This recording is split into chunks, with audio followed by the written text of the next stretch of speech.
Hello எல்லாருக்கும் வணக்கம். இன்னைக்கு சாட்டர்டே உசிஸ் கிச்சன் என்ன லஞ்ச் ஸ்பெஷல்னு பார்க்கலாம் வாங்க.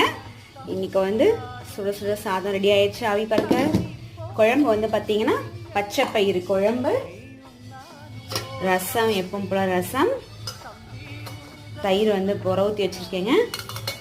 அப்புறம் காய் வந்து பார்த்தீங்கன்னா பச்சை பயிருக்கு ஏற்ற காய் வந்து பார்த்தீங்கன்னா வெண்டைக்காய், அப்புறம் பாவக்காய். இன்றைக்கி வந்து பாவக்காய் பண்ணியிருக்காங்க. நேற்று வெண்டைக்காய் பண்ணேன், இன்றைக்கி பாவக்காய் கிடச்சது, பாவக்காய் செஞ்சுருக்கேன். இதுதான் இன்றைக்கி ஒன்று லஞ்சு ஸ்பெஷலுங்க. சித்திரை மாதத்துக்கு ஒரு ஆஃபர், சித்திரை திருநாள் பண்ணிட்டு ஒரு ஆஃபர் ஒன்று போட்டிருக்கேன். நம்ம சின்னூஸ் மசாலாவில் 11 பொருட்கள் சேர்த்து மொத்தமாக வெறும் 789 தான். ஷிப்பிங்கோட சேர்த்தி தான், அது ஷிப்பிங் பர்சனல் சேர்த்து வந்துடுச்சு, ஃப்ரீயெல்லாம் கிடையாதுங்க. ஸோ வேணும் அப்படிங்கிறவங்க உடனே ஸ்க்ரீனில் தெரிய நம்பரை காண்டாக்ட் பண்ணி புக் பண்ணிக்கோங்க. ஆர்டர்ஸ் வந்துக்கிட்டே இருக்குது. இந்த ஆஃபர் வந்து பார்த்திங்கன்னா சித்திரை மாதம் ஃபுல்லாக ஏப்ரல் 30 வரைக்கும் வந்து கொடுத்துருக்கேங்க. இது வந்து ஃபுல்லாகவே ஹோம்மேட் மசாலாஸ் தான், எந்த விதமான ப்ரிசர்வேட்டிவ்ஸும் இல்லாமல் சுத்தமான முறையாக நம்ம வீட்டுக்கு எப்படி செய்கிறோமோ அதே மாதிரி தான் செஞ்சு கொடுக்குறேங்க. நன்றி.